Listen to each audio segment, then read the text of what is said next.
Okay, so we're going to talk about GU and ultrasound. Um, the here are the we're going to go through a quiz, do some basics, and then do some GU, gyne, pelvic floor ultrasound, and some image-guided procedures. What is the diagnosis here? This is without compression. This is with compression. Just shout out your answers or text it in the chat box window. Diagnosis. Acute DVT. Okay. Okay. Next question. What is the study of choice for lower extremity ultrasound? Ultrasound, CT sonography, or MR?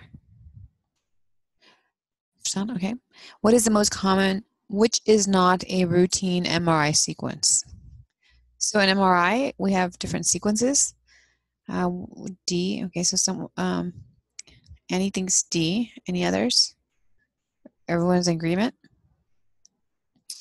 Okay, what is the location highlighted in yellow? The peripheral or the transition zone? A, okay. Okay, so GU, so we'll go through RCC first. So renal cell carcinoma is a common malignancy in the kidney, and the most common is clear cell. And this radiology is used for staging purposes because then that'll help with the operative planning. So patients who have localized tumor, not typically, without venous invasion, they can get partial nephrectomy, nephron-sparing surgery, or ablation. And then we'll see an example of that.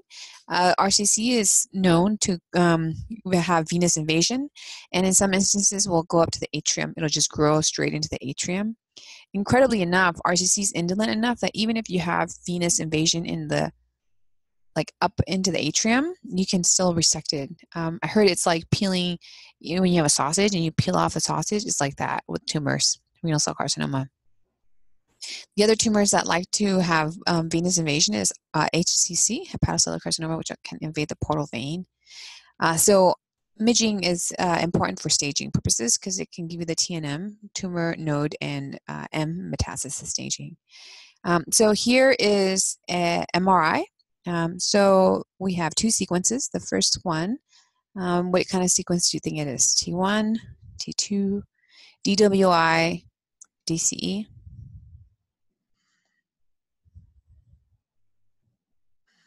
It's a little slow, isn't it?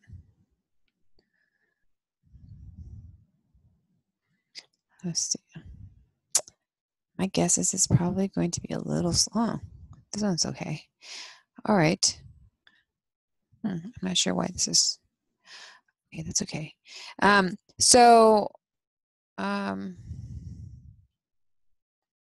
Sorry, I don't know why it's a little slow on this video, but we'll just look at this video. Okay. Then I want to present. So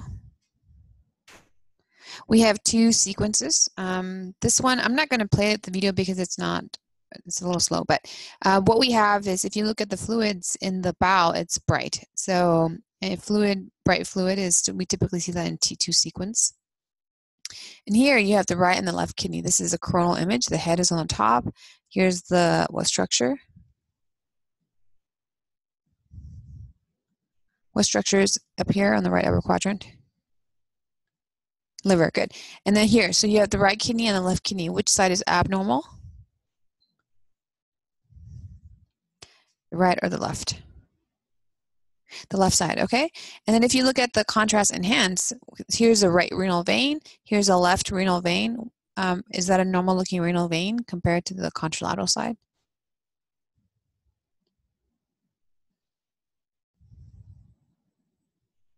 Engorged, yeah, it's dilated, it's expanded. So here, if you look at the contrast enhanced sequence, what you can see is this renal vein compared to the other side. Here, it's enhancing. So this signal intensity is the same as the renal mass in the upper pole, and so that's T3. So you have tumor invasion into the renal vein and up the IVC. So MRI can be very helpful because if you have that, then you're going to get a vascular surgeon involved. You know, urologists can't just do a nephrectomy; they have to get a vascular surgeon for they have to do an IVC reconstruction. And if it goes up to the atrium, then you need to have cardiothoracic surgery so that you can do an open CABG surgery. So, but if the tumor is small enough, then you can actually ablate it. So this is how you do an ablation. First, you do under CT guidance. So this tubular structure here is a CT scan. So the intervention is numbing the site, and then subsequently you can. Well, he's going to do. I think he's going to do a biopsy first. So he first, he checks to make sure he's in the right place. So he'll put the needle in the region of the kidney, and then he'll get a CT scan, confirm that the needle is going in the right place. And then once he does that, then he advances the lesion. So first he takes a biopsy. So here it is. Here's a biopsy gun. He confirms that it's in the mass using the CT images.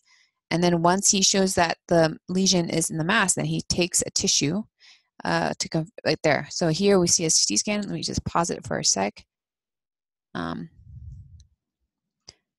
He confirms on the CT that it's in the kidney, in the mass, with the CT guidance. It's going to go kind of fast. So here it is. Yeah. So he's showing here, there's the kidney, there's the biopsy needle, and it's going in the mass. He takes a sample of it. And then once he samples it, then he can then ablate it. So to do an ablation, we have here is, there's several kinds. You can either freeze it or you can burn it. So this one is burning, which is the most common form of ablation. So you have the needle tip here, and then the tip, it gets really hot and it burns at the tip. So the interventionalists place the needle directly into the mass. And once in the mass, under CT and ultrasound guidance, they can turn on the machine, and then it burns at the tip right there. See it? So he has it centered in the mass, and then the tip, it's going to burn. So it could be, they do this for kidney tumors, they do this for liver HCCs, lung cancers, bone cancers. And then you wait, it's like a 10-minute cycle, and then you check to make sure that you got all of it. And then once you're finished, you get the contrast in a study to make sure that you got the entire tumor and that you haven't left any tumors behind. So that's burning. You can also freeze it though. That's called cryoablation. The burning is called radiofrequency ablation, RF. This is cryo. So with cryo, it's the same mechanism, except you're freezing it instead of burning it. I think most people prefer burning, but which technique you use actually depends on how you're trained. And your comfort levels. Here with cryo, I think people try to avoid cryo because once you have this, then you can get an ice ball. And the problem is that, you freeze it, you thaw, freeze, thaw, and if you have an ice ball, it can crack. So if it cracks, then you have like hemorrhage, which people don't like. So I think the preference is for you to burn RF ablation instead of cryo. Here is a laparoscopic guided cryo ablation. So you are exposing the tumor, and then you put the cryo probes in, and then you can freeze it. I mean, most places you can do this percutaneously. You don't need, it's not an intraoperative procedure. There's actually no need to do it intraoperatively. And a lot of places will do it intraoperatively, mostly because of the practice pattern. Intra-op cryo is typically done by urology, whereas percutaneous ablation is typically done by interventional radiology. But so you don't really need to do it intraoperatively. I mean, percutaneous is a little less morbid. The only time when you do have an intraoperative case of this is, for example, patients with metastatic neuroendocrine tumors, or then they're undergoing debulking surgery. So hepatobiliary surgery will go ahead and try to debulk it, and any of the deep metastases they can't see, the interventional radiologist will be in the OR, and they'll do an ultrasound, find all the small deep lesions, and then ablate it. So it'll be a concurrent ablation metastectomy. So typically patients who have localized renal tumor that's like less than 7 centimeters can get either partial nephrectomy or ablation. It really has to do with, if access to this kind of procedures, more so than, what the best procedure is.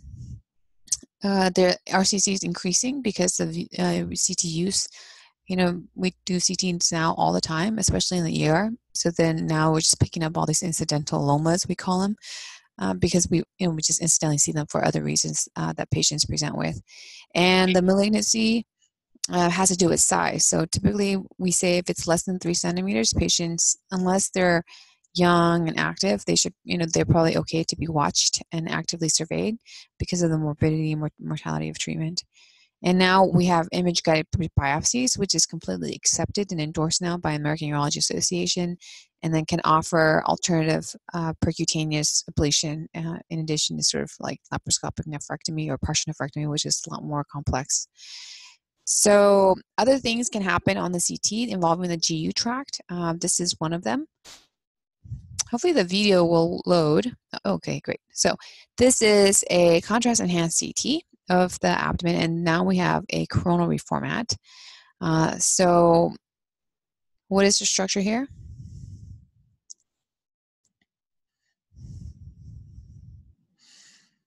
Gallbladder. Good. And then what is this vessel here? Common hepatic. No, this is a vein, and this applies 70% of the liver. Good, portal vein, right? So then what feeds the portal vein?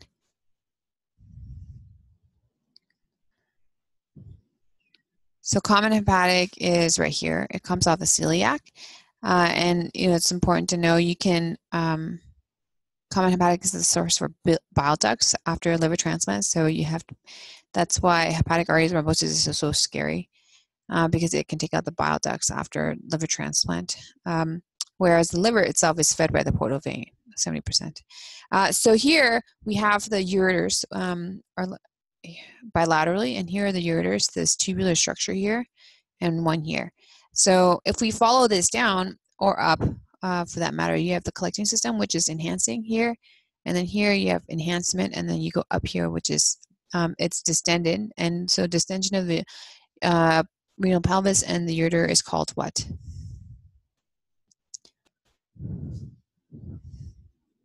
Hydronephrosis, right? So it's hydroureteronephrosis. And it's not a simple hydroureteronephrosis because the ureters are enhancing. So we get enhancement whether there's inflammation or infection. So you're worried about an associated upper tract, like we call it pielitis, or infection of the collecting system. And the problem is that you can then have involvement of the parenchyma, which can lead to pyelonephritis. So this is an example of a complication. So when you have upper tract infection, pielitis, which we saw in the prior case, it can then advance into the renal parenchyma and then can cause pyelonephritis. So pyelonephritis in some cases can then lead to intrarenal abscess. So in radiology and IR, we do a lot of drainages of abscesses. What is typically the size when we drain?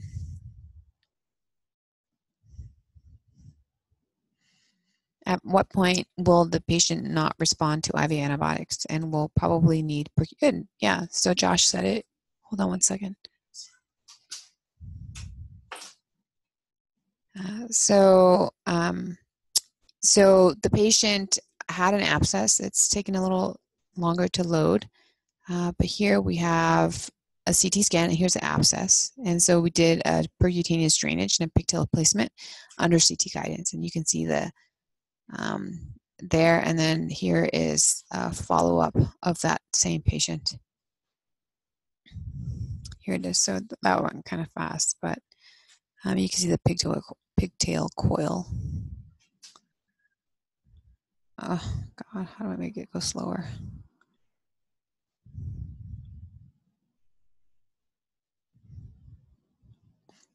It's okay. So it's this, and then it's just coiled in the kidney.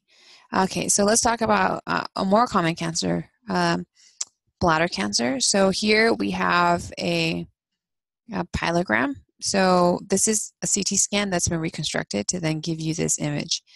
And what we see is this is a delayed excretory phase. So how is a CT urogram different from a routine CT abdomen and pelvis that we typically do in the ER settings or just any routine cases?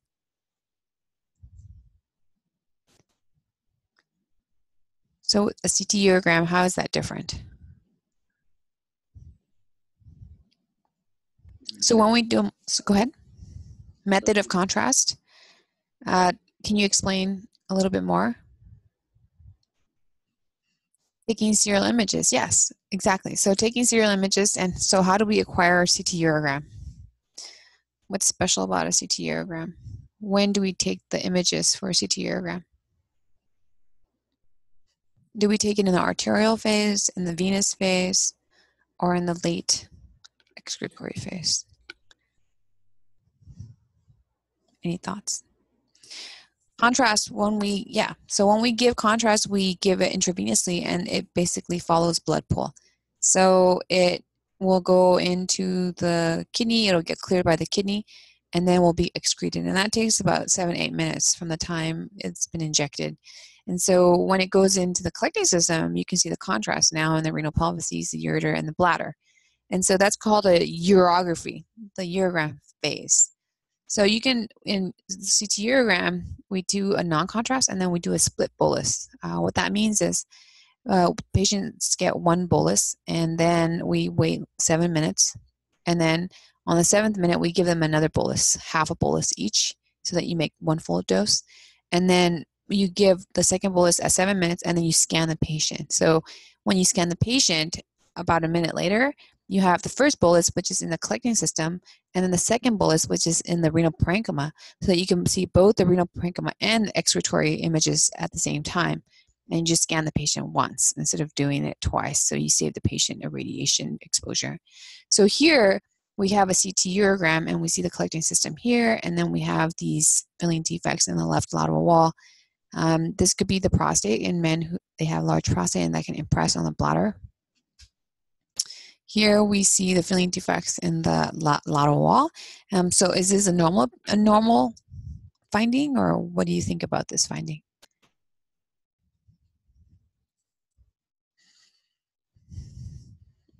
Leave it alone, let the patient go. Abnormal, right? It's a filling defects, it's papillary. And then on cystoscopy, this is what they can look like. These are papillary TCC, transitional cell carcinoma, which are the most common type. So when you talk about bladder cancer, just like kidney cancer, you have to do staging in TNM because that determines what kind of treatment they can get. So at what point does typically bladder tumors are treated with transurethral resection? So they put a cystoscope and just scrape off the lesions. But at what point do they become a cystectomy patient? You know, where they'll need to have their bladder resected and have an ileoconduit versus just having local TURBT, transurethral resection of the bladder tumor. At what T stage?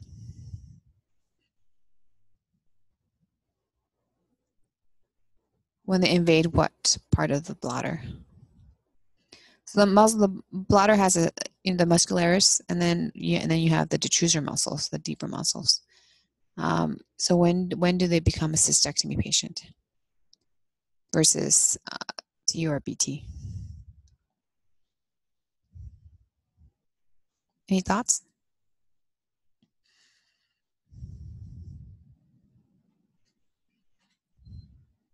When they have muscle invasion. So when they have the detrusor muscles invasion, then they can no longer get to your.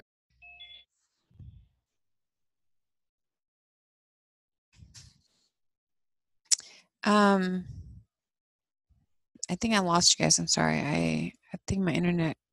I changed the internet Wi-Fi. Are you still? Can you guys see my screen?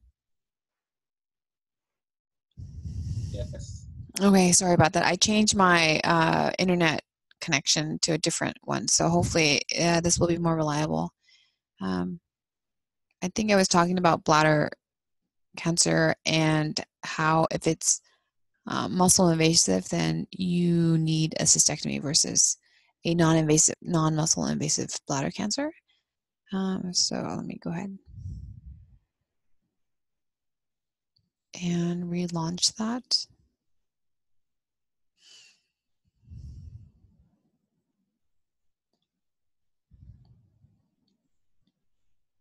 I wonder why it's so slow. It's never typically this slow. Let me just try. Okay, so sorry, it's usually never this slow, and a lot of my videos require internet, so I can't just. Let's try this. Okay, so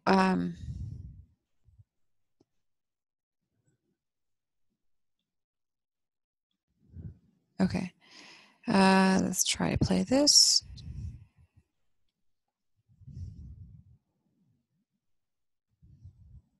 Hopefully this internet connection is better. So anyways, we have what kind of sequence? T1 or T2? T2, good. So waters fly bright, and here the cysts are bright. Oh, you know, this is the RCC. I meant to go to the bladder cancer because we already talked about this.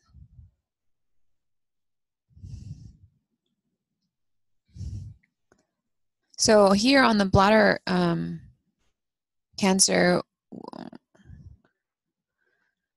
this is a contrast enhanced T1 images, and we know it's contrast enhanced because the vessels are bright here. And so on this contrast enhanced image, here are the epigastric, inferior epigastrics. There's a bladder, and if you look at the bladder wall, it's normal, thin wall. But as we get posterior to the posterior bladder wall, what you notice is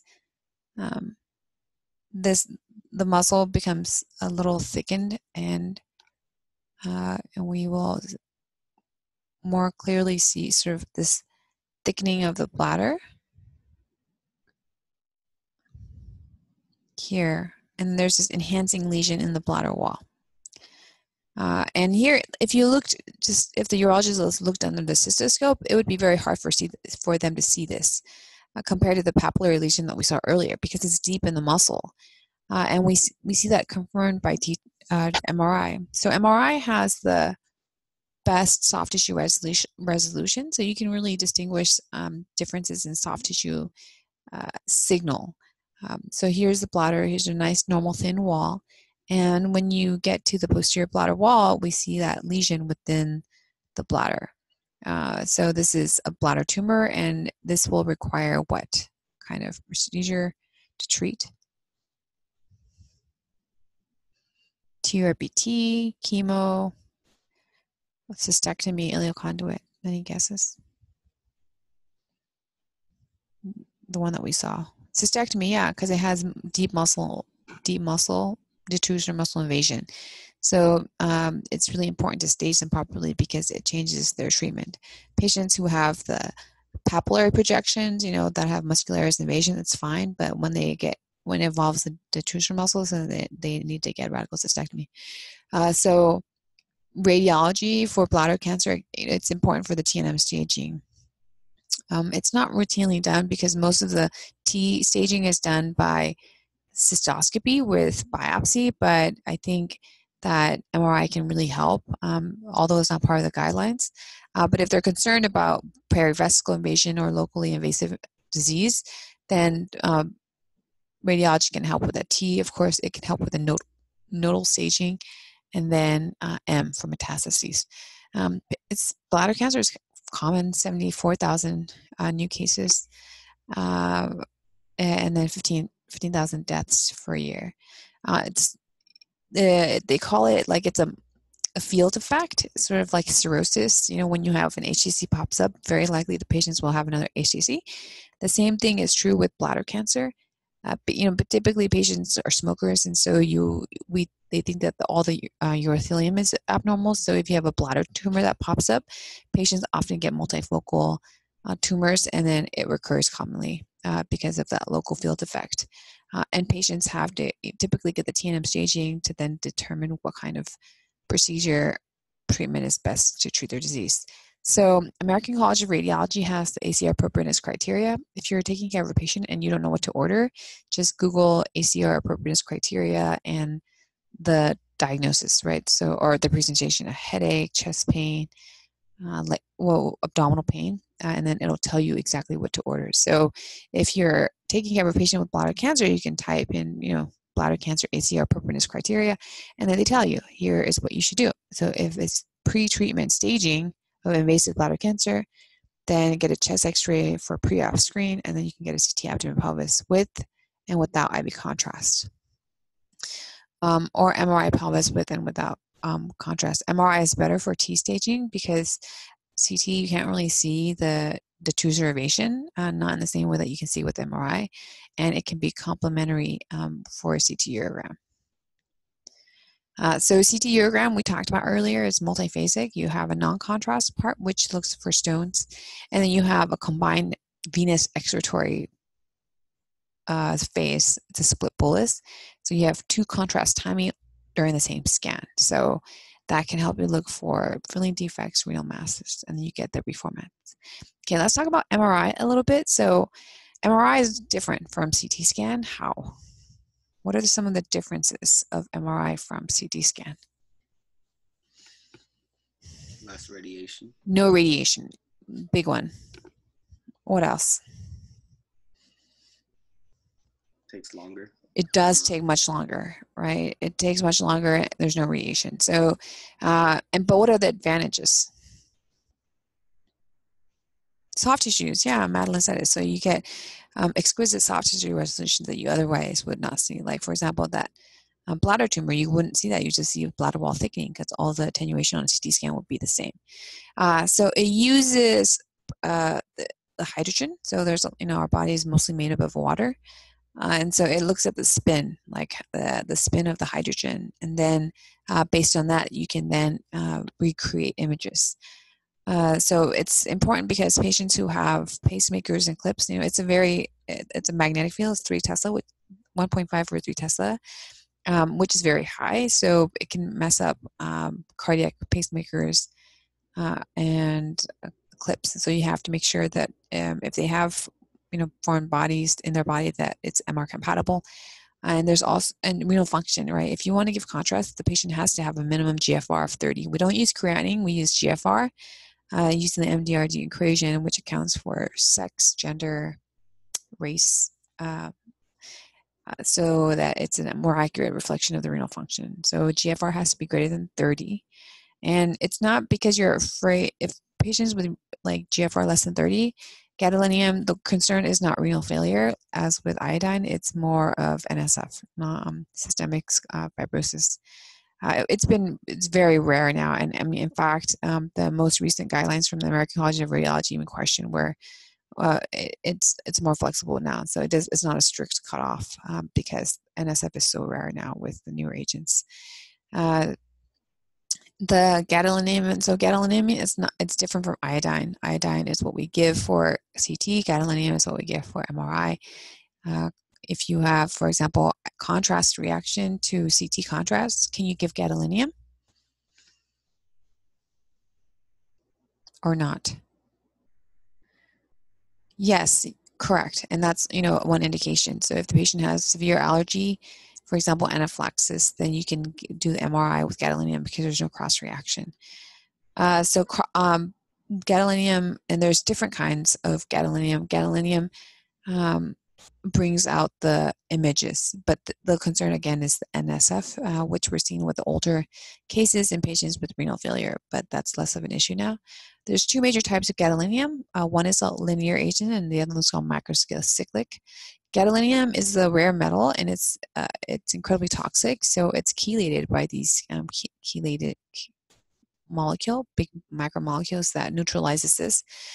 And so you can have like a radial pattern where you have these chelators neutralize this, but then the problem with these is that they can dissociate. Most gadolinium agents are linear agents.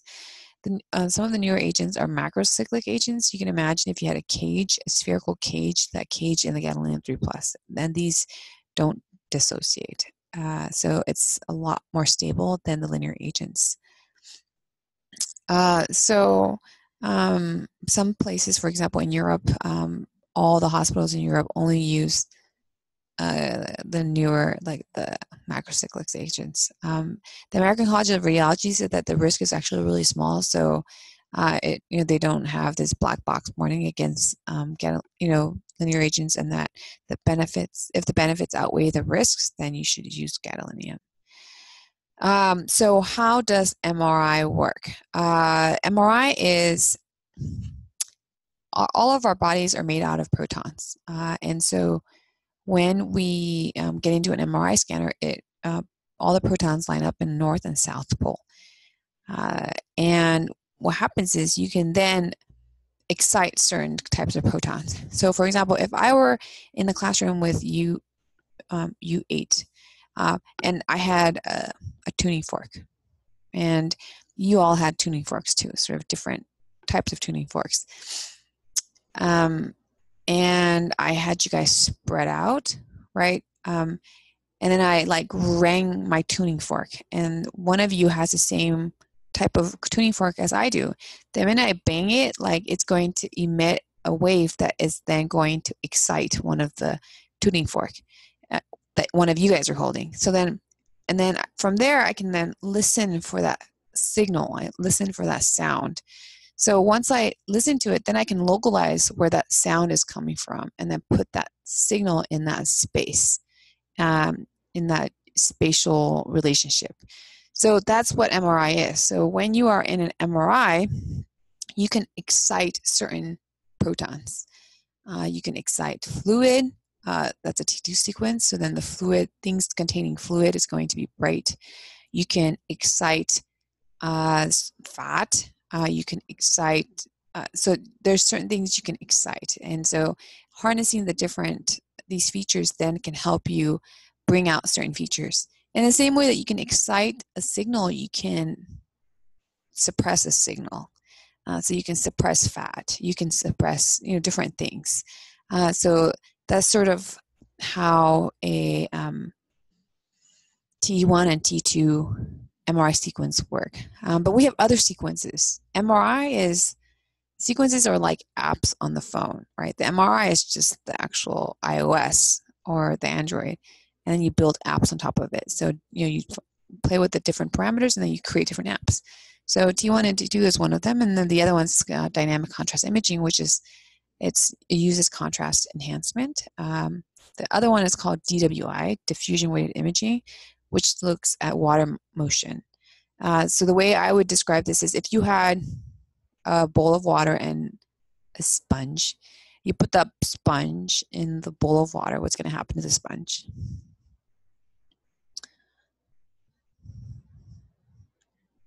It's going to soak up, right? The sponge is going to soak up.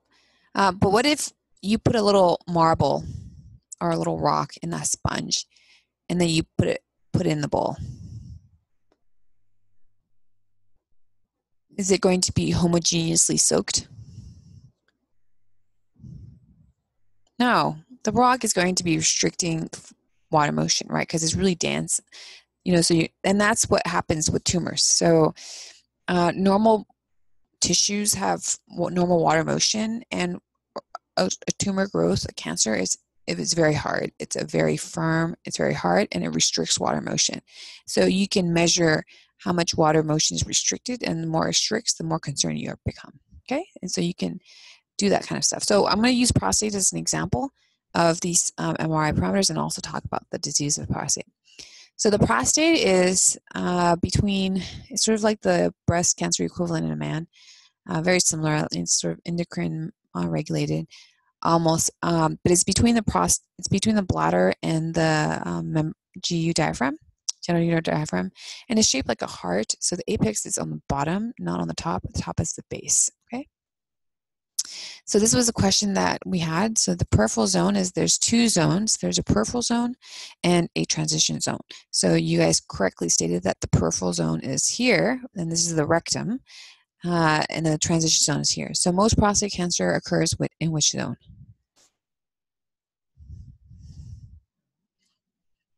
Peripheral or transition?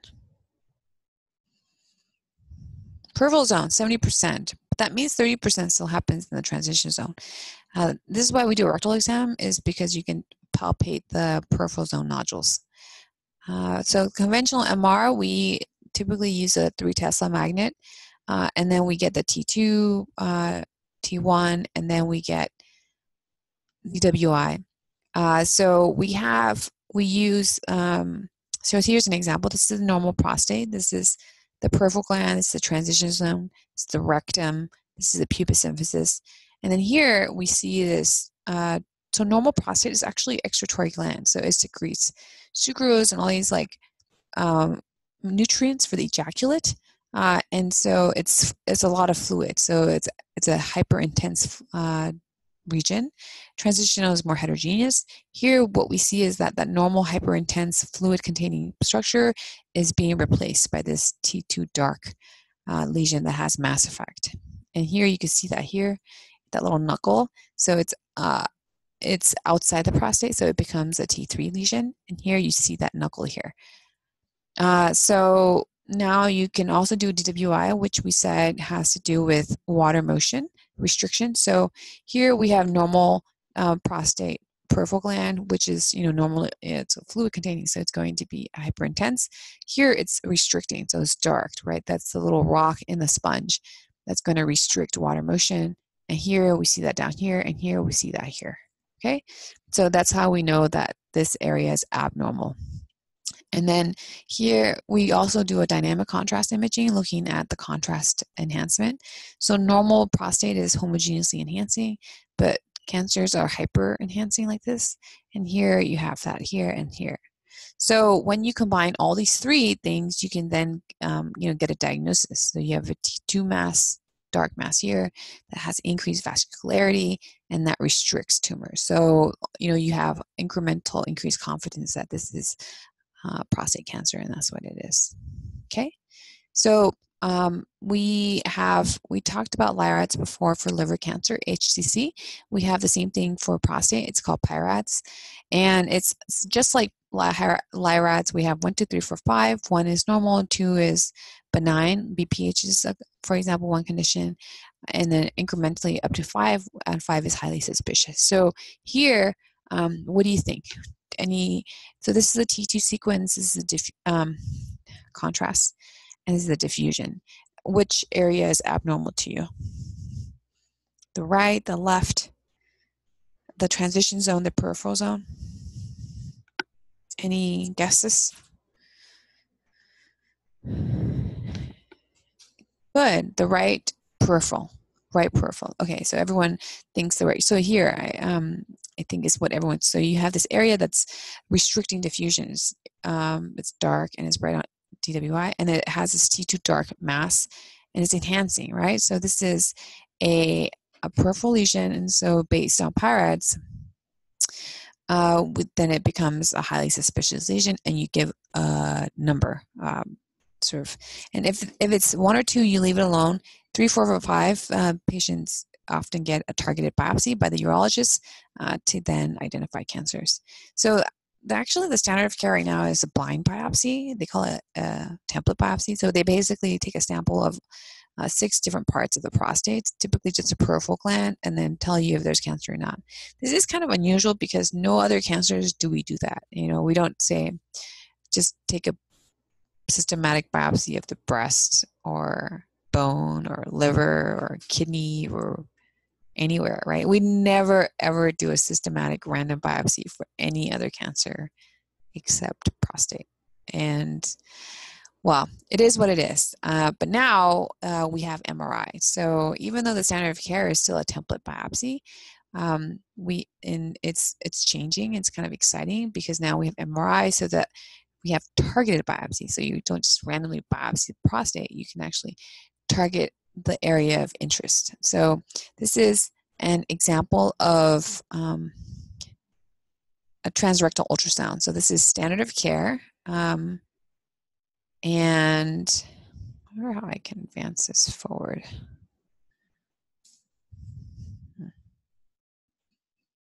Here. How do I, here.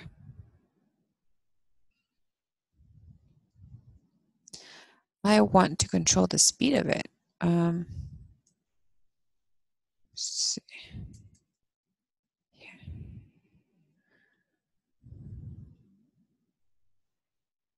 Okay.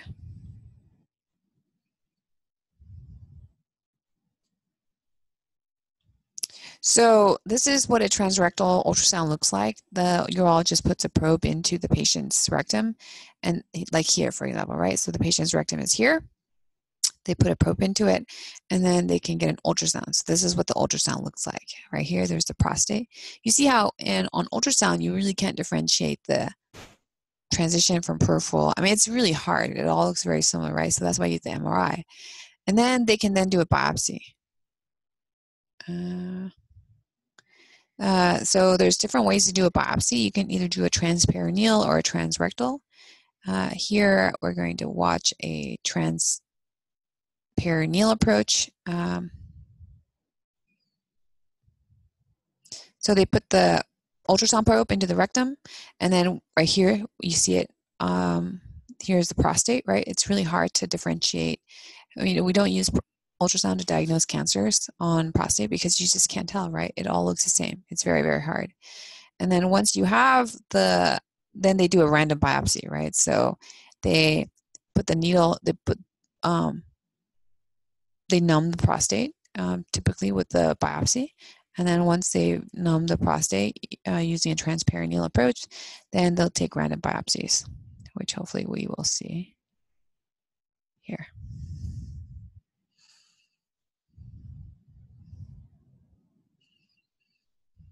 Right there, right? So they see it here, they're just going to take random samples of the prostate, which is, like I said, it's not usual. And we don't do this for any other cancers, but we do for GU. And that's going to change. That's changing now in some places. For example, some places don't do systematic anymore. It's all MRI guided target biopsy. So here is an example of MRI targeted biopsy. So there's two ways to do an MRI targeted biopsy. One is to do an in-bore, and one is to do fuse it with ultrasound. So here is, they're just going to show you a demo, but here is an MRI. The patient's in the MRI gantry, and then you put a biopsy needle directly into the patient's rectum, and then using direct MRI guidance, you can then get a sample. Let's see. So does it really matter how you do it? So this was sort of the literature review. So if you did just like a blind biopsy, your yield is about 10-20%. If you did fusion guided, then it's 34%. And if you did a direct in-bore, then it's 60%. The fusion guided, it's not working. So I can't show you, but you take the MRI images and then you fuse it to the ultrasound images. Here is a MRI, an example of a patient who has a high PSA level. Is there any abnormal areas on the MRI?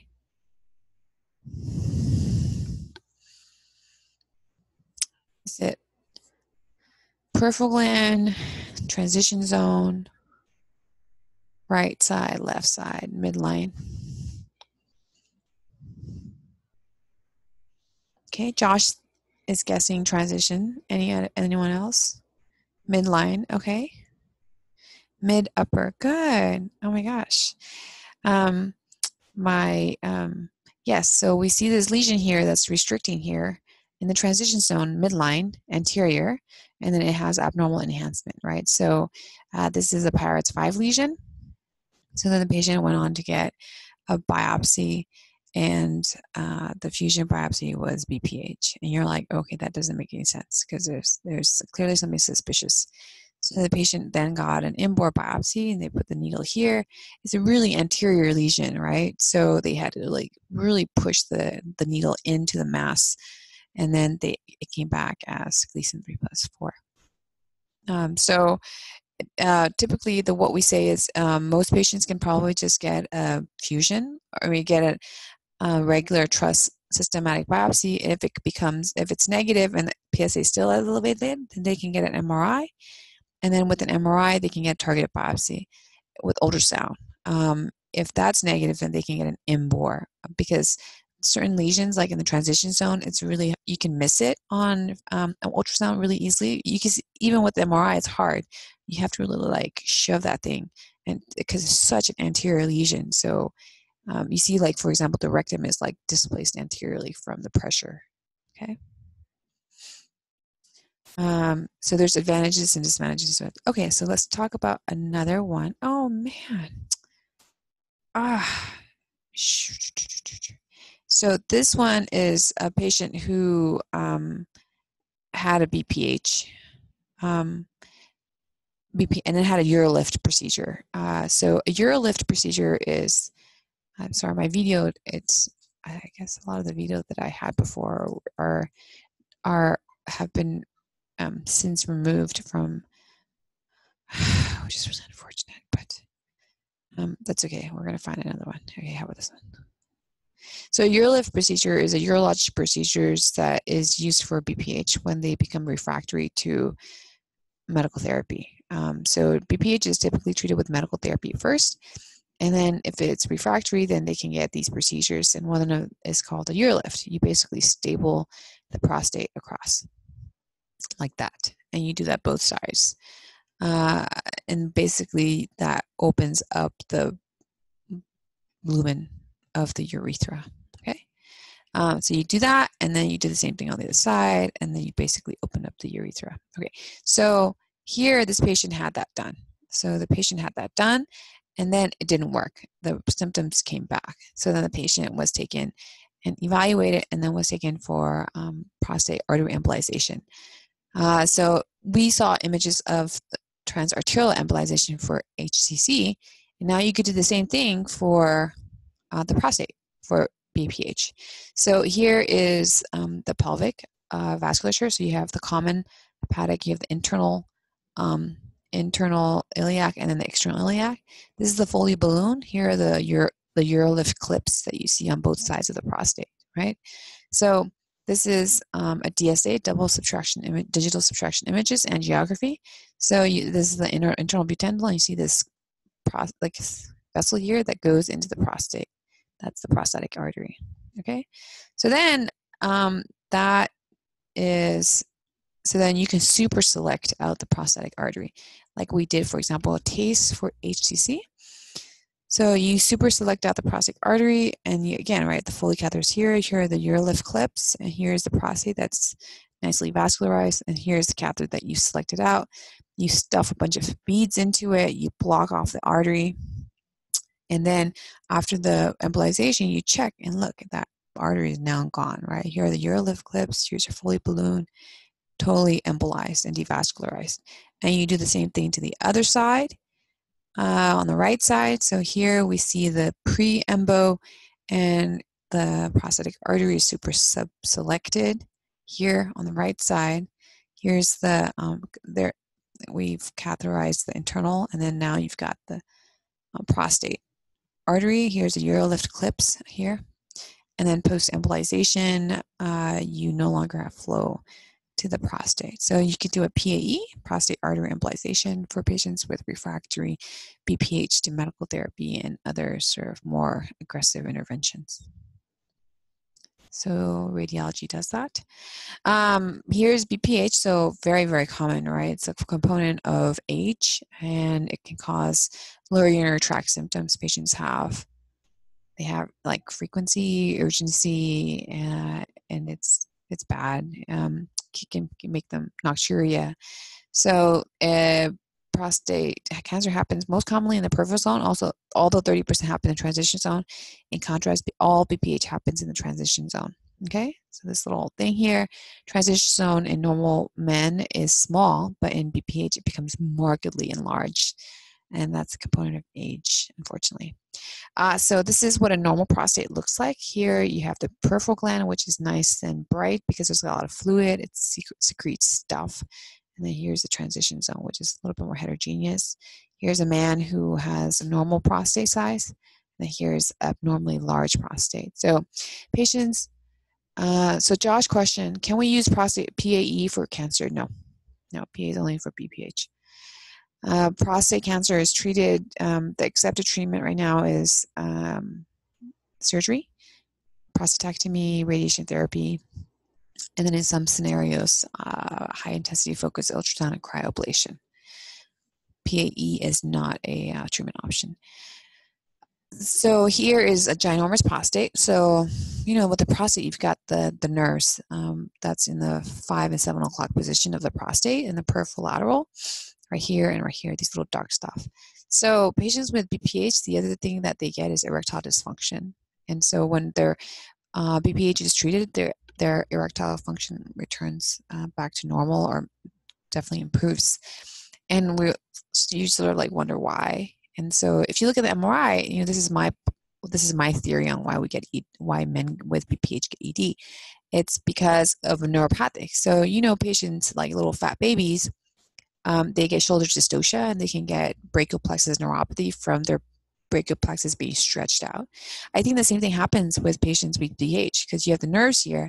So when the prostate enlarges, it stretches out the nerves. And so you basically get a neuropathic erectile dysfunction. So that when the prostate then shrinks back down, the stretch on the nerve is no longer, it goes back to the normal tension. And then that's why you get recovery of erectile function. So the AUA symptom score assesses the severity of it and looking at, frequency of intermittent urgency, things like that. And then the most important part of it is actually quality of life, because the severity of the symptom don't always correlate with the impact on quality of life. You treat BPH typically with medical therapy first, and then if that fails, then you can do transurethral resection of the prostate, laser vaporization, and then go on to UroLift, and then if refractory, get embo. And then in rare cases, you can do prostatectomy. Okay, so PAE is sort of something that is available. Okay, let's talk more about the GU testicles. We're moving down south. So testes, we have the cremasteric muscles, which are these little pink muscles that help, it retracts the testicle. And you have the testicle itself. And these things we can image by ultrasound. We typically use ultrasound as the sort of the mainstay. Here you have normal testicles, which is homogeneously echogenic. And then you have this little hypoechoic nodule within the testicle. So in the testicle, we think is it the main area that the first decision you have to make is it intratesticular or extratesticular? If it's intratesticular, is usually not a good thing. Most extratesticular findings are typically benign in etiology, and that's why you have to make that first decision. So here we have an intratesticular lesion, which we see on pathology, and typically most commonly is seminoma, and patients typically have to orchiectomy. Biopsy, for some reason, it's not something that is something that we do, and I think it's because the thinking is that you've got the blood-brain barrier in the neural system, and they have the same thing, like blood-brain barrier in the testicles, to protect the seminiferous tubules and the cells against the immune system, because there's a concern that you can potentially disrupt that with biopsy. But I've seen biopsies, and I don't know, it's like some things are just adoption is just not very great in certain urologic procedures. But anyways, intrasecular stuff, they typically just go on to get orchiectomy. Seeding concern, it's not the seeding concern. In fact, seeding concern is sort of like a old teaching, and it's not true. For example, kidney biopsy, right? 10, 15, 20 years ago, they're like, oh, kidney biopsy or no. But the risk of seeding is incredibly rare, and it has to do with technique. So most now, like certain institutions like Michigan, if it's a small renal mass, everyone gets kidney biopsies. Because, I mean, you don't want to like take a patient to the OR or, I mean, ablation is not as morbid, but, for a benign etiology and, I think like 70 or 80% of like 1 centimeter lesions in the kidneys are benign. So, it's better to have a more accurate diagnosis before doing something aggressive. So seminomas are a type of germ cell tumors. There's two types, germ cell and non-germ cell tumors, testicular tumors. And seminomas are infamous for going into the retroperitoneum. So this is normal retroperitoneum. You've got, what is this structure? This big vessel.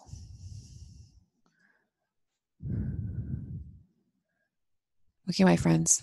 Have you guys all fallen asleep? Okay, good. Aorta. Good. And what is the structure here?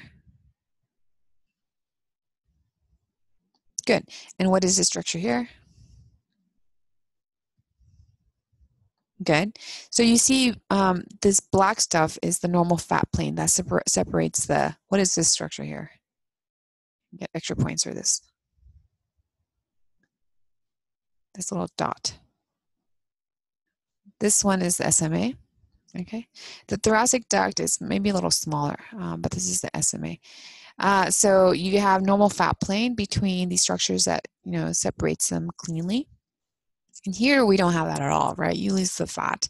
And in fact, the aorta is displaced anterior and lately from all the soft tissue matted stuff. So if you see this in a man, the first thing you have to think about, and this is retroperitoneal adenopathy, but you think about seminoma. So if you see this on a CT scan, then you need to get an ultrasound of the scrotum to, evaluate for testicular cancer.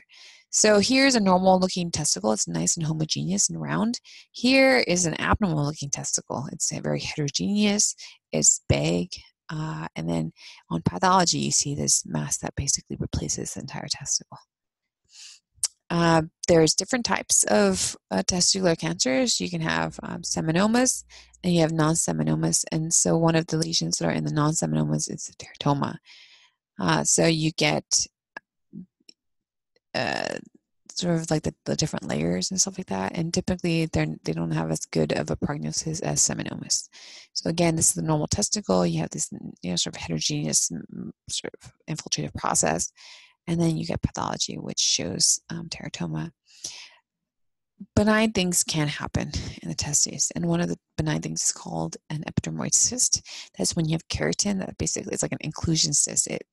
The keratin, the squamous cells sort of become in the interstiticular region, and then they slough off skins, the keratin, which then layers and layers, and they call it the onion ring appearance.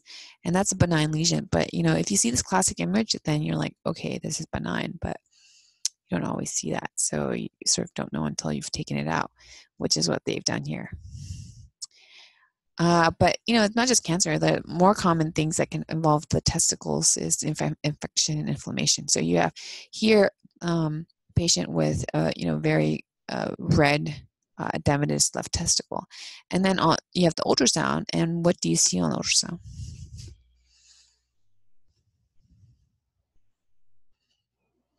Normal, abnormal.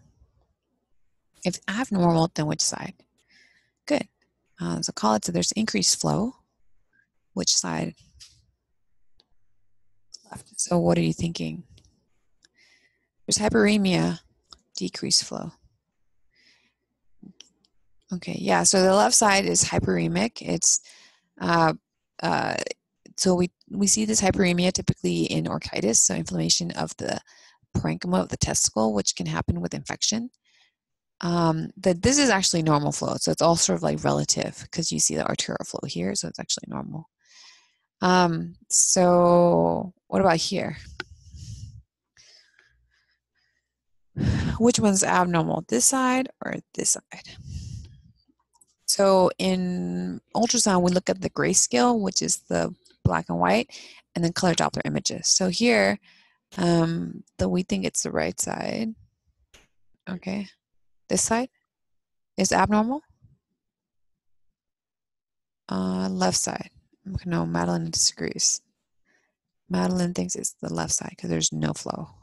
So, right, so a lot of this has to be taken in the clinical context. So in this patient, he presents with testicular pain, but it wasn't on the right side, right? And if you look at the left side, what are the imaging differences between the right and the left side? There's two things. So one was already raised. Madeline said there's no flow. And then anatomical, right? Okay. Okay, so there's no flow. And what's the other abnormality that you see on the left side? It's darker, right? It's more hypoechoic. And what does that mean? Why is it darker? So things that are dark, and for example, black, for example, is water, right? So fluid is black. It's edematous, yeah. So it's edematous, so it's getting darker and it's enlarged. So, and there's absence of flow. So this is testicular torsion, okay? And you need to catch this really early because you have like a 6-hour window before the testicle becomes ischemic and non-salvageable. Okay, but other benign things can mimic acute scrotum. So one of them is called testicular torsion of the appendix testes. So just like you have little haustras on the colon, the little fat tags, you can have little tags on the epididymis and on the testicle, and these little guys can twist, right? It's like the epiploic appendicitis that we have. You know, when you have little epiploic fat off the haustra can twist and mimic appendicitis. You can have these little appendages that can twist and mimic testicular torsion. So how do you tell the difference between a torsion of the testicular appendage versus a torsion of the testicle? The blue dot sign. Yeah. So, but really, like, how often are you going to see the blue dot sign? Plus, you know, people who are like post-puberty, you're going to not even see the testicles because of pubic hair. What other ways would you suspect a testicular appendage? Whether it involves the whole testicle or not. Okay, so how do you know if it involves the whole testicle or not? So you have a patient, let's say 20-year-old comes in with acute testicular pain, right side. What are you going to do? Focal tenderness. Okay, so let's say the patient, oh, I see. Doppler, yeah, so you're going to get Doppler ultrasound. So before you get the Doppler, you could do the cremasteric reflex, right? You just rub the inner thigh. And patients who have an intact neurovascular function, you know, you'll get the cremasteric reflex. So the scrotum will contract and then it'll elevate. Patients who lack the cremasteric reflex, which we see with ischemia because it's twisted, so the nerves are dead, they don't have a normal cremasteric reflex. So then once you've done that, then you're going to get an ultrasound, right? And in patients with testicular appendage torsion, their ultrasound is going to be normal because it's their appendage that's involved, not their testicle. Good. So other things that can be involved in acute scrotum, this is sort of this multilobulated cystic appearance that we see typically with spermatocele. So spermatoceles are like diverticulosis. They're like outpouching of the epididymis, and so they're filled with sperm because the epididymis contains tons of sperm, and so they just get outpouching, and you get little like sperm sac. But that can cause pain and problems. So you can go in, resect it out, and just ligate the neck. You can have so you can have another condition called hematocele, which is, you know, just blood. Hematoma is typically seen in setting of trauma. That can also cause significant acute scrotum. Okay, let's talk about the penis. It's 4:11. Do you guys want to take a break or do you want to continue? So penis anatomy. So we have the cavernosum, which are the two bodies that surround the cavernosal artery, and the urethra, it's covered by the spongiosum. And then you have all these fascias surrounded. The tunica albuginea, the black one, that sort of surrounds everything. And then you have the dartos fascia, which is actually a really thin layer, and the buck fascia is the thick one. So the buck and the tunica are the two thick layers of the testicle. The dartos fascia here, it's actually really thin. That's the equivalent of the what's called that really thin fascia on the superficial abdomen. Scarpa's fascia, that's the continuation of it. So it's actually really thin. The thick one is the buccal fascia, and then followed by the tunica, which surrounds the cavernosal bodies. Okay, so why is this important? It's important because these things get injured, and when they get injured, they can cause a lot of problems. So this is the MRI of a penis. You know, isn't that incredible? Like how beautiful the anatomy is here. You can see, so you have the tunica that surrounds this, like the corporal body, and then you've got the bucks, which is sort of like around the entire, all the bodies. Yeah, you have the suspensory ligaments, which keep the which keeps it attached, keep the penis attached to the pubis. And then you have the spongiosum here. So there's tons of suspensory ligaments. So sometimes, like in trauma setting, they'll talk about high riding prostate. That's when you do a rectal exam and the prostate is like up here instead of down here, and that's because you have the suspensory ligaments are torn. So then the prostate is like loose from its attachment. Corpus. So here with an MRI of the penis, so you have the cavernosum, and here you see this mass, and it's T2 dark. Remember, like the cavernosal is full of blood, so it's going to be bright, and you have this abnormal dark stuff replacing it. It has mass effect, right? It's enhancing. So this is leukemic involvement of the penis. Here, other things that can happen, it's a flow problem. So, you know, normally the cavernosum, they're enhancing, but here it's totally black. There's no enhancement. It's because this patient has penile infarct, ischemia from priapism. So people with sickle cells have really thick blood, and it just like occludes their capillaries, and then they have this ischemic priapism. And if it's not treated emergently, then they can infarct their penis, which is kind of bad. But that's in contrast to high flow priapism. So here you have an occlusion, right? You have like a veno-occlusive disease. In contrast, a high flow, you have an abnormal communication between the artery and the vein. So then you have an arterialized venous system, right? Because the pressure is pretty low, except, you know, when the men have erection, then it becomes very high flow.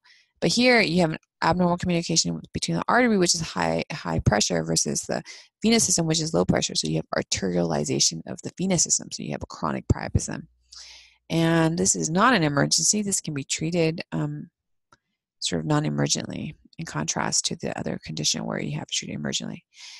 Peyronie's disease, that's when you have this plaque formation along the bucks. And this can cause abnormal curvature like you see here. And so you can assess that by ultrasound. And you know, we do that a lot because the urologists, it's really important for their planning, because they can see where are the plaques, how big are the plaques, how many are there, because they go in and resect out the plaque, and then they restore the curvature. Okay, so here's an ultrasound. Here are the two. Here's the urethra. Here's the spongiosum, the corporal bodies, and you see this plaque here along the tunica albuginea. Okay, that the urologists can then go and resect out and then restore the curvature. Okay. Sometimes, so other things, so here we have an MRI. It's incredible they got an MRI for this, but you have a defect in the tunica, and that's from the patients usually present with what they called an eggplant penis, hematoma, and that's because the penis has fractured.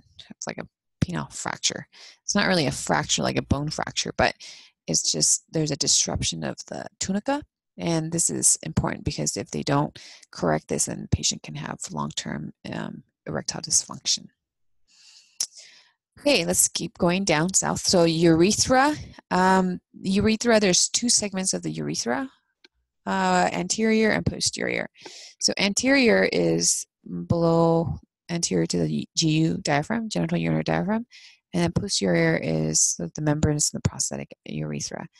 And this is really more important in the trauma setting because patients can get trauma injury, especially when they have pelvic fractures. So here we have the normal urethra looks like this, but then there's this irregularity and extravasation.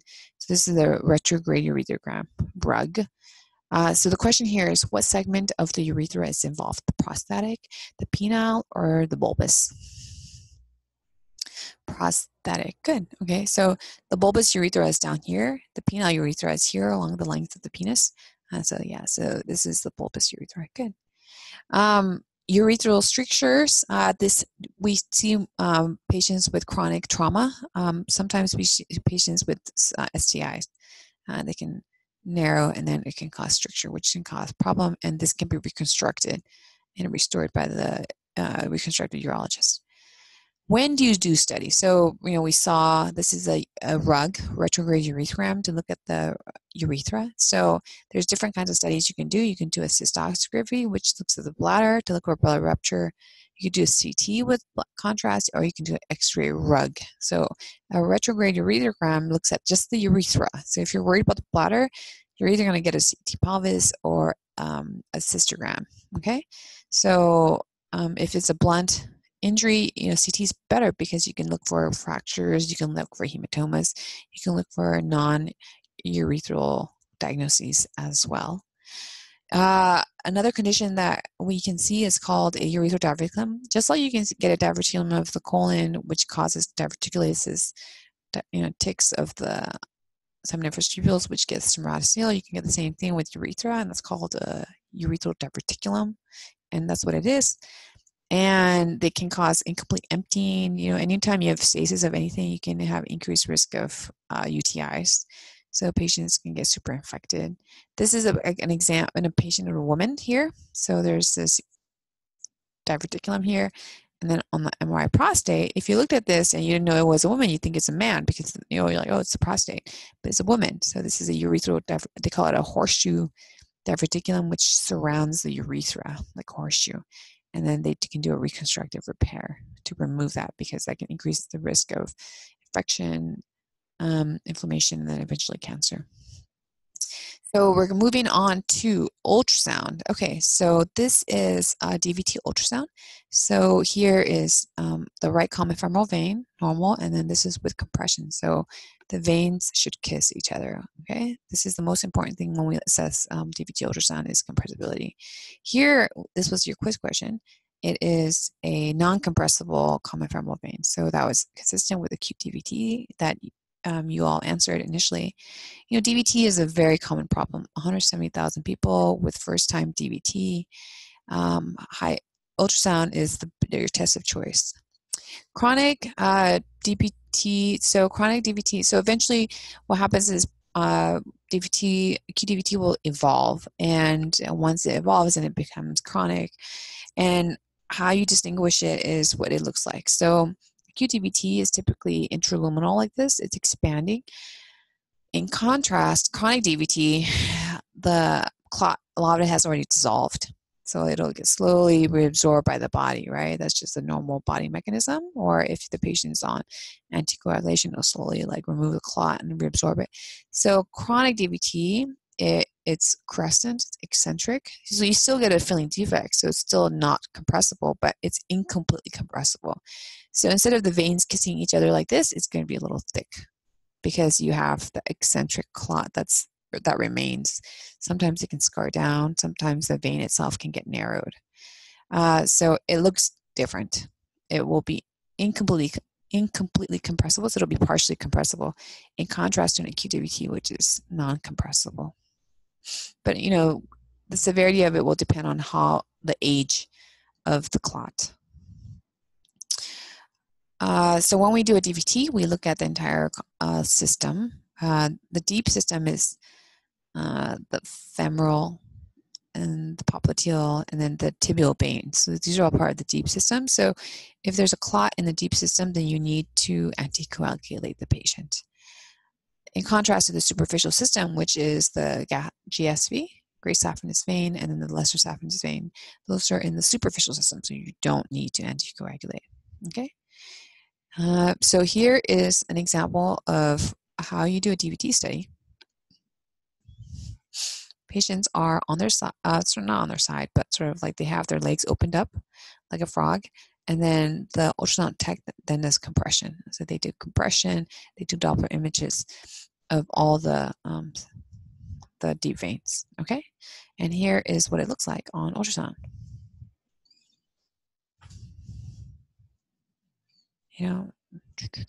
Oops.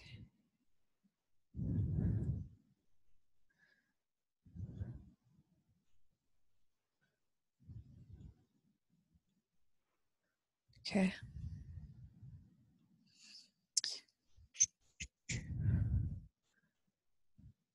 So on ultrasound, a lot of it is dynamic, right? I mean, I only showed you static images, but in reality, this is a dynamic process, and this is one of the advantages of ultrasound is like you get dynamic information.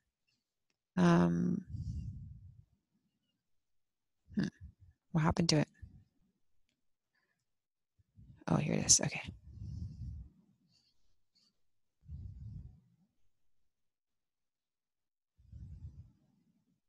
Here, let's get good stuff.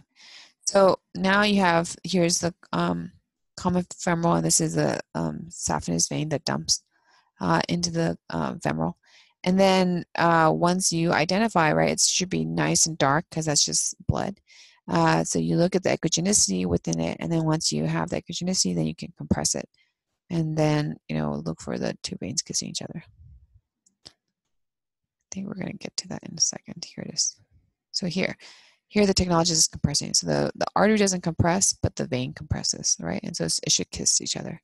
If you have an acute clot, it won't compress. And if you have a chronic clot, it'll partially compress. So the question is, what is the question? Which transducer is used for DVT evaluation? Oh yeah, which transducer is used for DVT evaluation? Let me close the window or just make it narrow because linear. Good. So yeah, a linear transducer is this one here. And any kind of superficial evaluation, so DVT, thyroid, scrotum, we use a linear transducer because it has a higher resolution. It's like 9 to 12 hertz. The curvilinears are they have deeper penetration, so it's sort of like short, like big waveforms. So these are typically for bellies, and then this is a transvaginal ultrasound, and this is for the heart, cardiac ultrasound.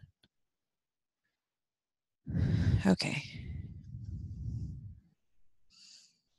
There's if you wanted to watch it, here's a video on the physics of ultrasound. Okay, so DVT, we look for non-compressible. That's the most common, most important imaging parameter. You can also look for flow because you'll see an absence of flow, but the grayscale is more important. And then this was the quiz that everyone answered correctly. Okay, so let's keep going. More GU stuff. Well, this is more adnexal stuff, so it's like more women's imaging. But here we have a patient with CT scan, a woman, she has an axial and a coronal CT, and then this is the ultrasound findings. So is this normal, abnormal?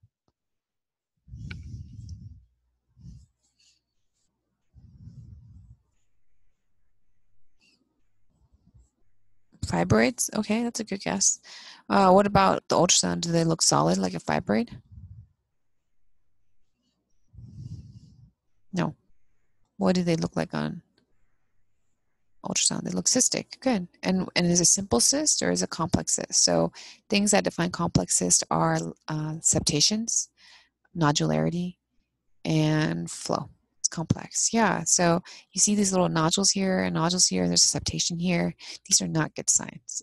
These are complex cystic renal cystic adnexal lesions. And so typically when we see this, the first thing we think about is epithelial tumors of the ovaries. So mucinous tumors, epithelial origins. So ultrasound is really great for pelvic evaluation in women, and it can characterize most cystic lesions. Now here's another cystic lesion in the woman, and this is what we call a hemorrhagic cyst. And so these little strands. So when we like bleed, for example, eventually the clot kind of clots off, and then you can sort of like pull it, string, because it's sort of retracted. That's what happens. So you can have an ovarian follicle, or a cyst that then ruptures, and you get blood in it, and then the blood eventually sort of like dries out and clots off, and then it gets retracted. So this is what an ovarian cyst looks like, or a hemorrhagic cyst. There's a guideline, like patients with follicle up to 3 centimeters, you don't even have to worry anything about it. Like, it's a normal thing. So, and so it depends on the menopausal status. If they're premenopausal, up to 5 centimeter, you just leave it alone because it's just, it's like a normal thing. But in postmenopausal women, you're going to monitor it like anything greater than 1 centimeter. So depending on the appearance, there's different follow-up recommendation by the SRU, Society of Radiologists and Ultrasound. So you can just follow the guidelines, and because this is one of the areas where there's overutilization. Patients often get follow-up for a simple cyst, and you don't need follow-up for simple cyst greater than 5 centimeters in premenopausal. So it's overutilization. But there's others like sort of indeterminate and not so simple stuff, right? So we saw an example of complex cystic mass, cystic lesion. Here we have other complex lesions, endometrioma. Endometrioma is when you have endometrium that's ectopic, and then it sort of walls up into a ball of endometrioma. You can get hemorrhagic cysts, and these things you just follow. Dermoid. Dermoid is a teratoma, so you get this like shadowing. So these things should be followed or treated. We saw an example of ovarian cysts. These things, if you can recognize them and know what they are, you can just not worry. Here, on the other hand, is an example of a dermoid, so the teratomas, so that they have hair, they have like all the different 3 layers. So here's an example of the hair. So we'd see this dot dash pattern. That's the cross-sectional imaging of the hair, which we see with dermoids. And these usually have to be resected, because if you don't, then they act as a lead point for ovarian torsion, and you don't want that. MRI is incredibly great. So Annie has a question. How do you compare a malignant epithelial tumor versus a hemorrhagic cyst, since they both look complex? So hemorrhagic cyst they evolve. So a malignant epithelial tumor, like a mucinous tumor, they have nodules and septations. So here is an example of nodule and septation, right? So, and the other one is time point. So if you follow up, these things are not going to change. If anything, they're going to grow. In contrast, a hemorrhagic cyst will evolve, right? So depending on the stage of the bleed, if it's an initial bleed, it might just look like an endometrioma, homogeneously echogenic. Over time, just like if we bled over time, it evolves, right? It dries up, it sort of becomes this sort of thick thing. That's what happens in hemorrhagic cyst. So if you get a follow-up, a hemorrhagic cyst changes in its appearance because of what it is. So it's a combination of follow-up plus the initial imaging feature. But if you're concerned, you can get an MRI. So MRI, here's an example of an MRI. We have a T2, endometrium is bright. This is actually a T1, and then this lesion is bright. And then we call this fat saturation. So remember I told you, one of the things you can assess with MRI is the fat content. And there's 2 ways to do that. Depending on if it's intracytoplasmic or macroscopic fat. So dermoids have macroscopic fat. So macroscopic fat is like, for example, subcutaneous fat here, right? So under your skin, you have a lot of subcutaneous fat. That's macroscopic fat. Microscopic fat, on the other hand, is like if you have patients with hepatic steatosis, you have fat cell lipids within the cell. So that's intracytoplasmic. Versus adipose cells, which are like just macroscopic fat. So MRI, you can do these different sequences to then figure out if they have fat in the lesion. So here, the macroscopic fat has been suppressed out. So, and you can do that strategically because, all the molecules have different kinds of signal.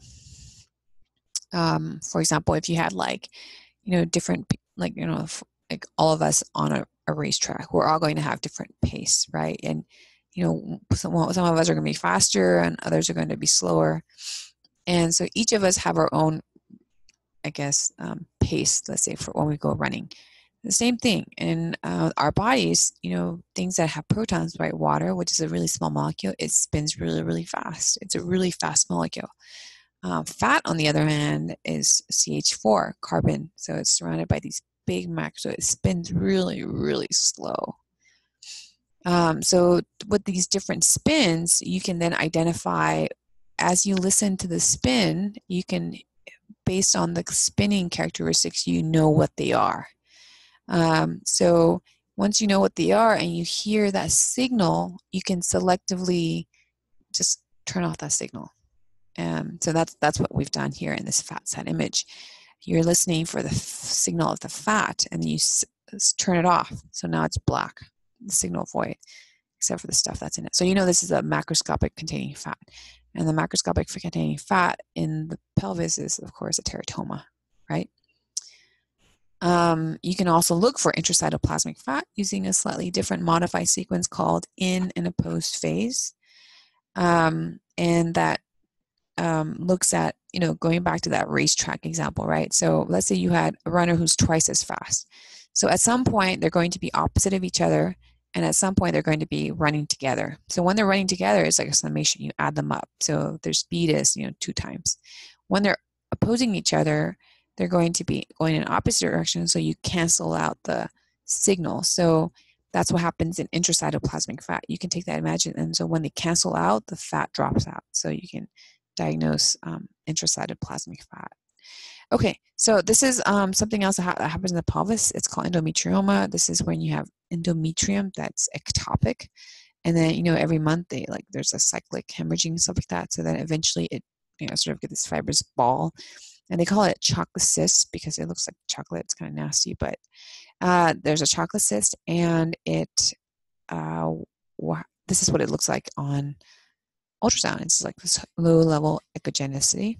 So endometriomas also should be resected. Typically, they can cause pain and other problems. If you don't know, then you can get an MRI, and then you can get a confident diagnosis.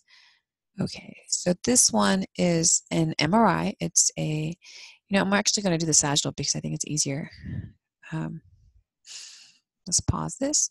So it's a patient who, another pelvic condition, not as common now that we have a vaccine for it, but we still occasionally see it. So this is a sagittal T2 weighted MRI of the pelvis. So what is the structure here? Uterus. Good. So in the pelvis, you have 3 compartments. You have the anterior compartment, which contains the bladder, the middle compartment, which contains the uterus, and the posterior compartment, which contains the rectum. And so here we have the middle compartment. So you have the uterus, and then you have, it goes into what structure? What is the structure here? Cervix, yeah, and then it goes in the vagina, right? So here, the normal uterus, you see that black line, it should continue on to the cervix, but we lose that, right? Here it's kind of like blurry, there's irregularity, and there's thickening. So this is, and there's fluid distension of the endometrium. So this is cervical cancer, and it's actually invading the perimetrium. So it's outside that dark endopelvic fascia, we call it. So now this patient is no longer a surgical candidate. They can only be treated with radiation because it's not localized anymore. But MRI is important for staging of cervical cancer to determine if the patient use a FIGO staging to determine if the patient is appropriate for surgery or not. Okay, so the FIGO staging is the international, I think like GYN oncology staging. So if it's localized, they can treat it surgically. If it's invading the perimetrium, so involving the fascia, outlining the cervix, then it's no longer a surgical candidate. They can only get radiation therapy.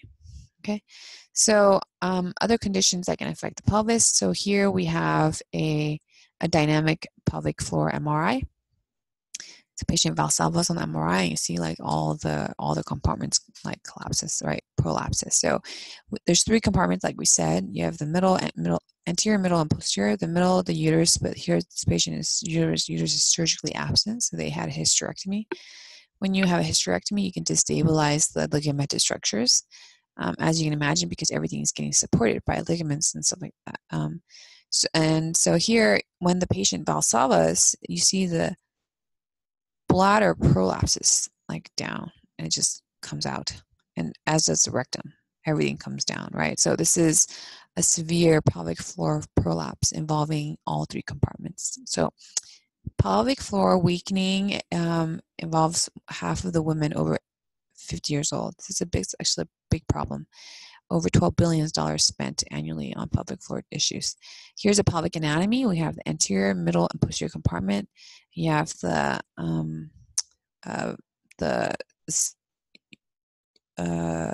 puborectalis, which is this muscle that sort of surrounds the rectum.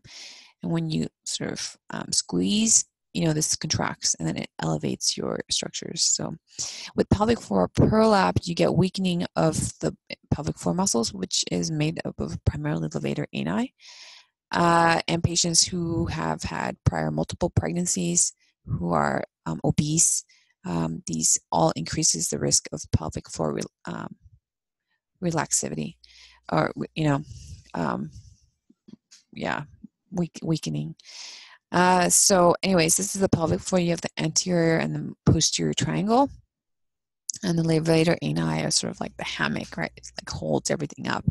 And if these things get weak, then you can get prolapse. And you can get an MRI. So they find that in this study, if patients get an MRI before surgery, in 67% of the patients, surgery changed. The operation changed. So it can be very, very helpful for the surgeons, because they can see that maybe they think it's just an anterior compartment, but then on MRI, they see, well, actually you have a middle and a posterior compartment, or, because you can often have overlap of the different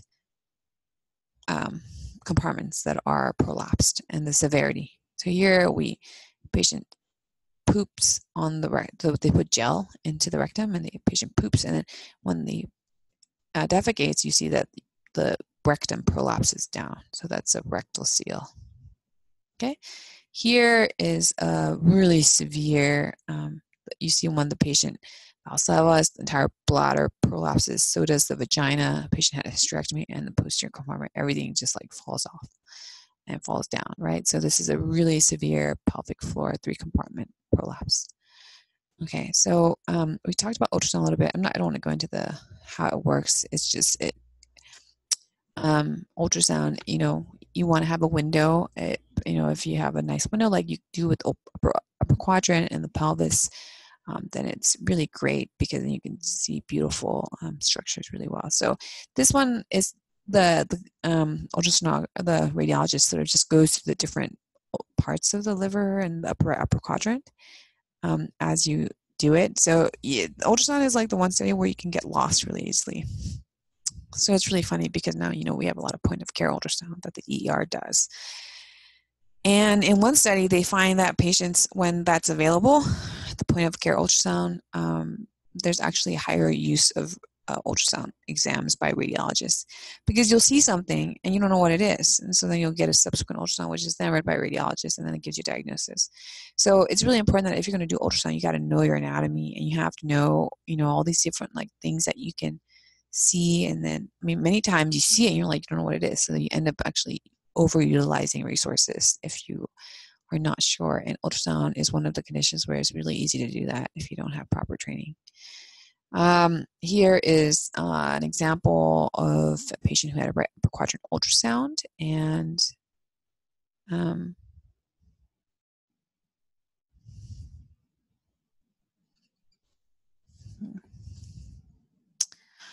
this bottom toolbar to go away. Okay. The bottom toolbar is in the way of the, okay.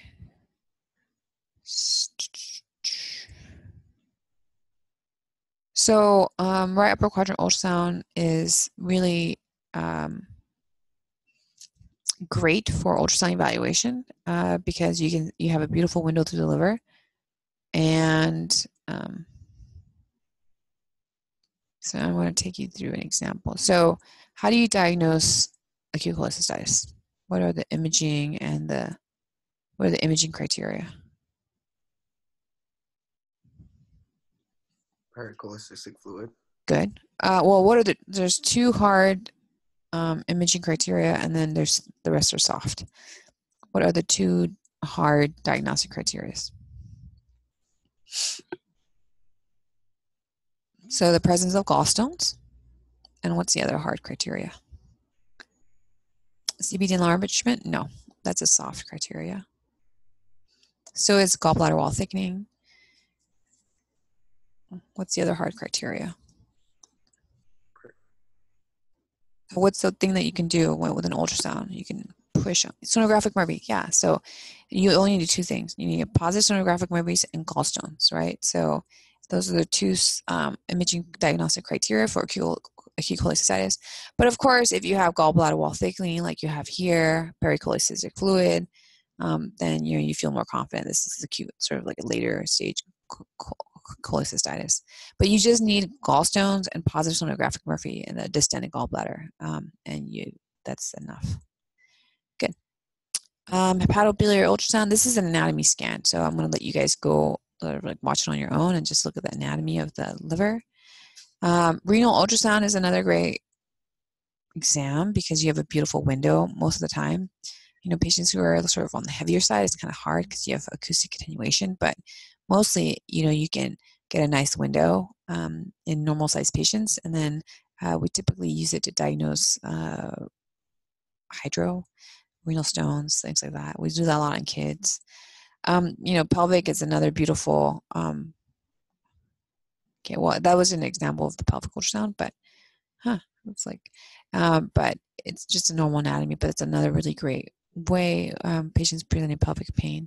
Here is a normal and then an abnormal pelvic ultrasound. So here we see this is what kind of probe is this here? Transabdominal, transvaginal. Yes, it is. Well, it's actually a spectral, not curvilinear, but this is a transvaginal. So transvaginal it's like a really small field of view here like this, but it has a very wide curve.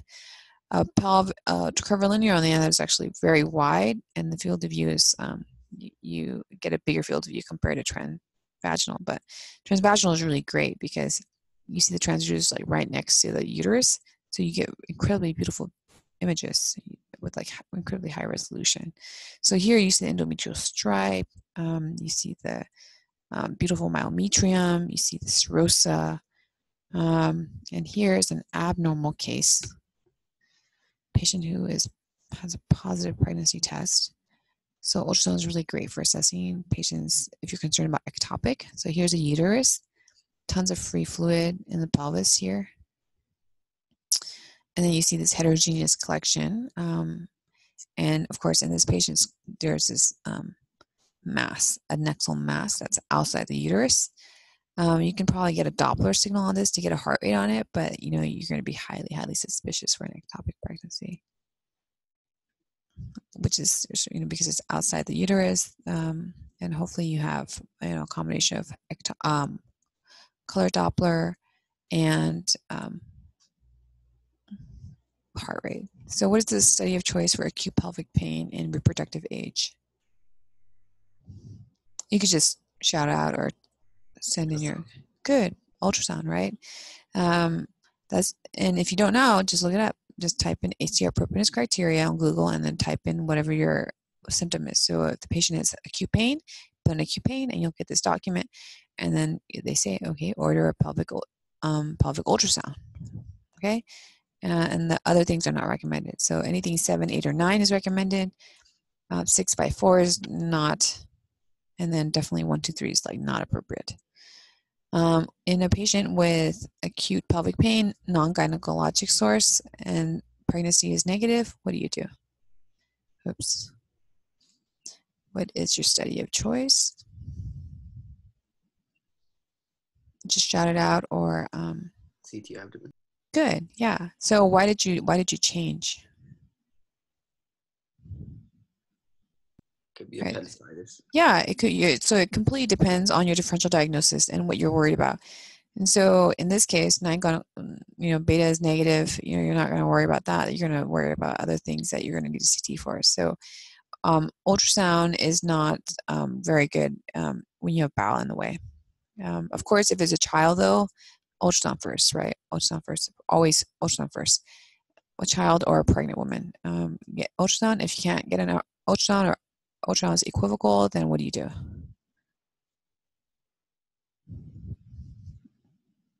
So Josh would CT the pregnant woman. MRI. MRI, yeah. So if you don't know, just look up ACR appropriateness criteria, pregnant woman, and the symptom, pelvic, I have a question. Oh, okay, sorry. Yeah, no, so the kid, even I don't know, I'm like incredibly so yeah, I mean most people would just get an CT, but I don't know. I feel really we'll have a radiation talk later, but I don't know, children and pregnant women, I'm just incredibly very, very mindful and try to avoid ultra CT as much as possible. So I have a question. Yeah. So what if you have a female of reproductive age with right lower quadrant pain, Mm-hmm. and you're thinking it could be either appendicitis or let's say like ovarian torsion? If you're worried about, yeah. Would you get the CT and ultrasound? Sometimes it can happen. They're complementary. Yeah. Let's say you, well, they're going to hopefully have different, the woman, like with an API, they're going to have WBC, leukocytosis. Hopefully they'll have that, whatever periumbilical pain that radiates the right lower quadrant. And you shouldn't see sort of inflammatory changes with ovarian torsion. So, but yes, they can be complementary. So in those cases, what do you do first? Ultrasound first. I would do an ultrasound first because what's going to kill this patient, or what? Like the more urgent thing is torsion, right? Because you can cause ovarian ischemia if you don't like untors it. So appendicitis, yeah, it's fine, but it's like the torsion is more acute. It needs to be acutely addressed compared to, let's say, the appendicitis. So I would get the pelvic ultrasound first, rule that out, and then if you think it's an appendicitis, and when they do a pelvic ultrasound, they can look at the pelvis, like the right lower quadrant, and if there's an abnormal appendix, you can often see it. So It's usually the normals that you can't see. Yeah. The reason why I ask is because when I was doing my ER rotation in the summer, Yeah. My attending showed me that there was a new study saying that CT with IV contrast can also look for like ovarian torsion. And so we were getting studies for CT IV contrast, and we were thinking it was appendicitis or ovarian torsion. Do you know anything about that? I don't know about the study that he's referencing, but we can do ovarian torsion, and I would just go with guidelines. You know what I mean? Because these guidelines, you have an expert, like a group of people, experts that go through all the literature, not just one study, but read everything, and then give appropriate guidelines. So, yeah, he may be right. I don't know. But here we have, what is it, acute pelvic pain in a reproductive age, positive beta. Okay, you're going to get a pelvic ultrasound. Here we have, you said negative beta, acute pelvic pain. You're still going to get a pelvic ultrasound. No, there's no, it's CT can probably show torsion in late cases, but ultrasound is probably more sensitive and specific compared to CT. I don't think they have the same performance per se. Okay. Here, non-gynecologic source, beta is positive. Well, that you're looking right ectopic, so you're going to get an ultrasound here. But I would go with ultrasound first. They're not the same thing, and they can be complementary. But if you're ever unsure, just Google ACR appropriateness criteria and type in the symptom, and the guidelines will tell you what to order and how to order it. Okay. And then there's also like a long description as to why they make the recommendations. Okay, so let's talk about some of the cool things that you can do with ultrasound. One of them is ultrasound guided procedure, which is kind of fun. Here, the patient is getting a thora. So see if we can get this thing going. So here we have a thora, patient sitting upright, so you get the fluid level layering. Under ultrasound guidance, here there's a transducer there. We don't see the image, but there's a transducer there so that they know that they're not poking into the lung and causing pneumothorax and just going into the fluid. See, so here it is. So here's the lung here that's like going back and forth, and then here's the needle here, like hopefully away from the lungs so you don't get a pneumothorax. And then the patient aspirates, gets some, I guess, yellowish fluid, and then they can then put a guide wire in to then dilate the tract. And then put a pigtail catheter in. So I am showing you this because I want you guys to know how to use a pigtail catheter because you're going to deal with this on the floor.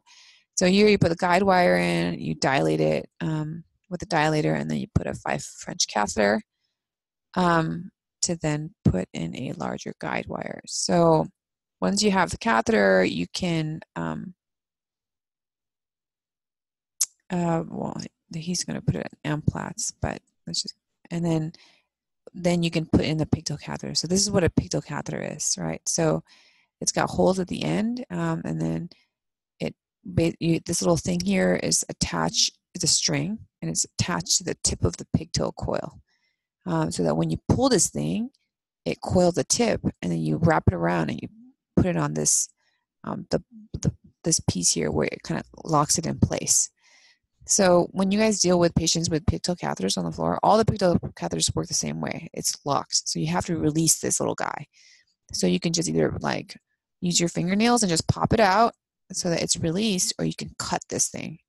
And when you cut this thing, you release the string, which is currently under tension because the tip is tied around so that it doesn't come out. Let me know if that didn't make any sense, but that's how you work with a pigtail catheter on the floor.